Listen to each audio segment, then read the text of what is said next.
You're not too much. You're not asking for too much. You're simply offering love to someone who doesn't yet know how to hold it. It's easy to think his silence is your fault. That he's pulling away means you need to prove your worth. But what if I told you this isn't about your value? What if I told you he can't commit to you? Because there's a wound inside him that love keeps touching.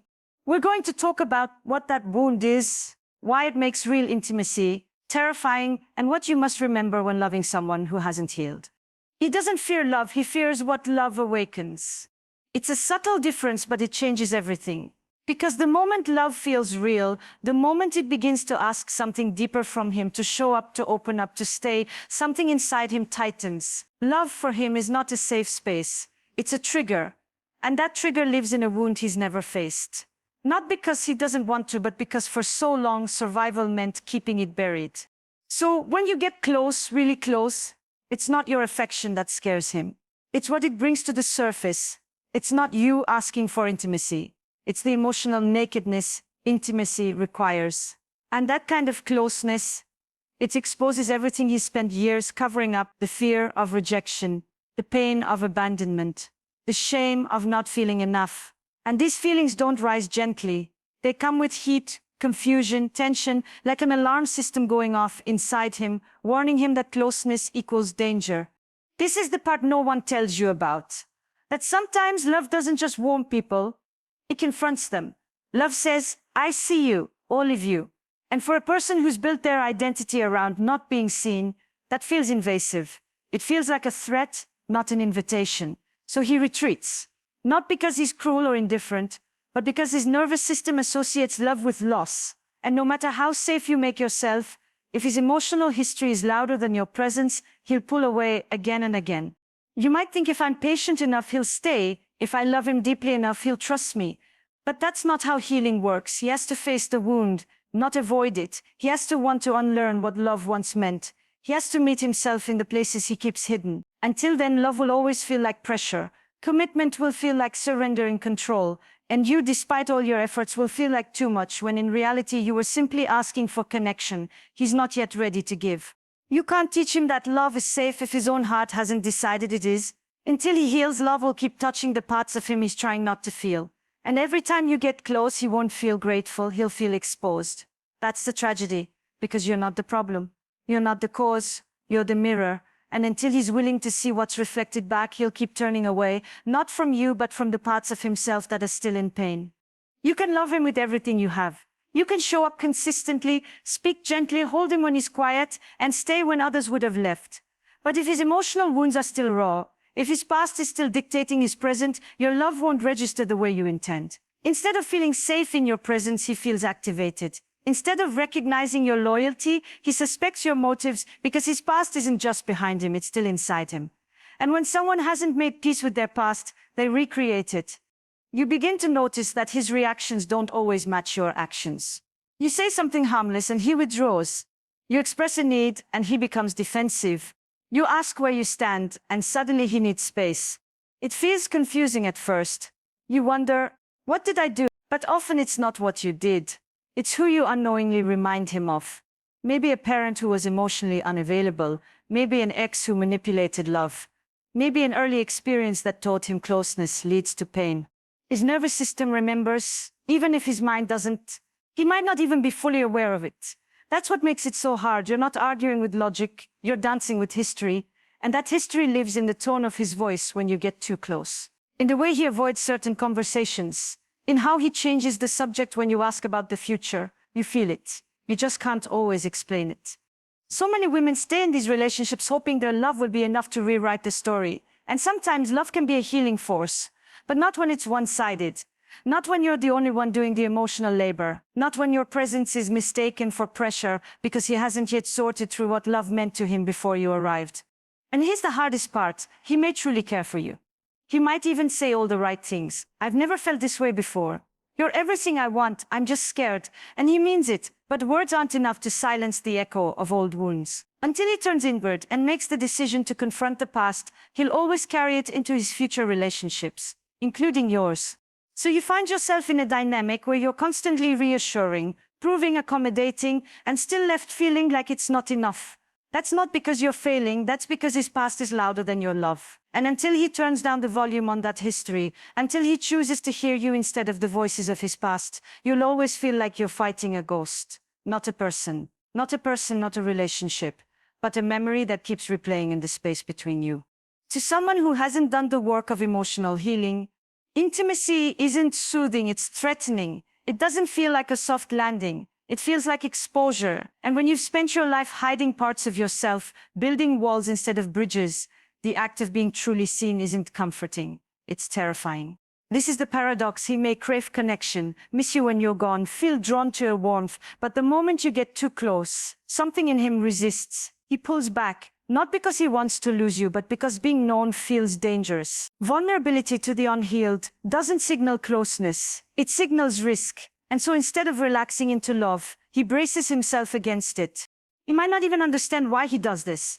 You ask why he's distant, and he shrugs. You ask what he's feeling, and he says, I don't know, because the truth is, he doesn't feel safe enough within himself to access those parts. His emotional landscape hasn't been nurtured, it's been ignored, dismissed, or punished. So when you invite him to open up, he's not withholding to hurt you. He's withholding because he doesn't yet have the tools to respond. He's emotionally fluent in silence, not sharing. To you, a deep conversation may feel like connection, but to him it might feel like interrogation. You see intimacy as an invitation. He sees it as a demand. You want to build a future together, and he panics, not because he doesn't want that, but because he doesn't know how to arrive there as a whole, honest version of himself. And the closer you get, the more obvious that gap becomes. So he distances, not because your love is wrong, but because it's unfamiliar. Real intimacy asks for presence, consistency, accountability. But if those things weren't modeled for him, if love in his world came with strings or shame, he associates closeness with control, vulnerability with weakness, and commitment with entrapment. And without healing, those beliefs remain intact. This isn't about blaming him, it's about understanding the mechanics of emotional avoidance. And more importantly, it's about freeing yourself from the exhausting task of trying to soothe a wound you didn't cause. Because the truth is, no amount of patience, effort, or love can replace the personal responsibility he must take for his healing. You can't make intimacy safe for someone who hasn't decided that safety is something they want to experience. You'll know it's time to step back when his avoidance begins to make you abandon yourself. When his fear of vulnerability turns into your fear of asking for more. You deserve a love that invites you in, not one that pushes you away the moment you arrive. And until he learns to see intimacy as a home instead of a threat, his heart will stay locked behind defenses only he has the key to open. This is the part that hurts the most. You see his potential, you feel the softness beneath his silence, you recognize the moments he lets his guard down, and you cling to those glimpses like proof that if you just love him harder, longer, better, he'll finally open. But you cannot love someone into healing. You cannot carry someone across a bridge they refuse to walk. Love may inspire healing, but it cannot replace it. There's a dangerous story we're told that if we just stay, if we're patient enough, loyal enough, giving enough, we'll become the exception. That somehow our love will be the one that finally fixes him. But that story doesn't account for one simple truth. Healing is not a gift you can give someone. It's a choice they have to make on their own. And if they're not willing to meet themselves, to sit with the pain they've avoided, no relationship will ever feel safe, no matter how much love is offered. You can provide safety, but you cannot create trust for him. You can model vulnerability, but you cannot force him to be emotionally available. You can communicate with clarity, but if he's still listening through the filter of his past wounds, he'll hear threat where you meant connection. This is not about you, it never was. But that doesn't mean it doesn't leave you questioning yourself. You start to shrink, to silence your needs, to lower your expectations, all in the hope that he'll stay. You try to become easier to love, more convenient to commit to. But love that requires you to erase yourself is not love, it's self-abandonment, disguised as devotion. And no amount of disappearing will ever make him more ready. If anything, it teaches him that he doesn't need to grow because you'll carry the weight for both of you. Here's what you need to remember. Someone who's not ready will make you feel like you're asking for too much. Not because your needs are unreasonable, but because he's unequipped to meet them. And when a person is unequipped, they often make the other person feel like the problem. But you're not too emotional. You're not too needy. You're not too intense. You're simply trying to build something real with someone who's still living behind walls. That's not your failure. That's not your burden. You don't need to rescue someone to prove you're worthy of being loved.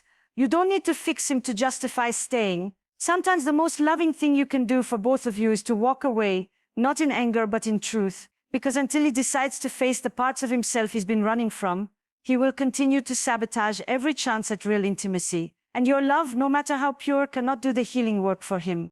It's tempting to stay, to wait, to hope that one day he'll wake up, realize what he had, and finally be ready to love you the way you always needed. But healing doesn't happen on someone else's timeline. And the truth is, the longer you wait for him to choose you, the further you drift from choosing yourself. His wound isn't yours to heal, but your healing is.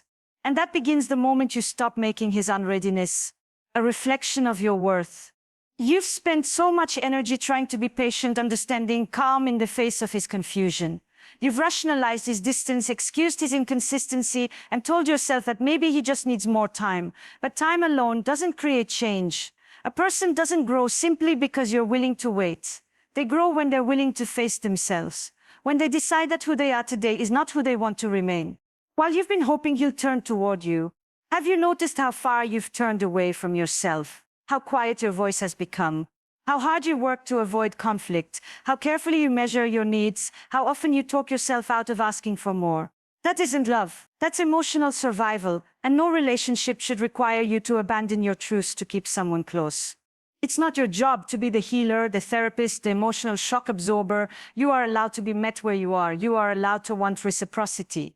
You are allowed to walk away from someone who won't or can't walk with you. That doesn't make you cold. That doesn't make you disloyal. That makes you honest. And honesty is what real love requires.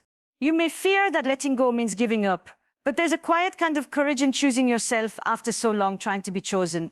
There's strength in saying, I want love. That doesn't make me question if I'm enough. Because love is not supposed to feel like you're constantly auditioning for approval. It's not meant to be a waiting room where you lose pieces of yourself while someone else decides if you're worth the risk. If he heals, he may return. He may become the man you always believed he could be. But by then you may no longer be waiting. Because in choosing yourself, you'll realize something he hasn't yet learned. Real love doesn't begin with the other person. It begins with coming home to yourself. With remembering that your needs are not too much, your heart is not too messy, and your desire for connection is not a burden. So stop holding your breath for someone who hasn't even begun to breathe into his own life. Release the responsibility that was never yours. And return to the one person who's always been worth committing to you. He can't commit to you until he heals. But you can commit to yourself now. To your peace, your clarity, your wholeness. You don't need to shrink to be loved. You only need to stop waiting for love that's afraid of who you are.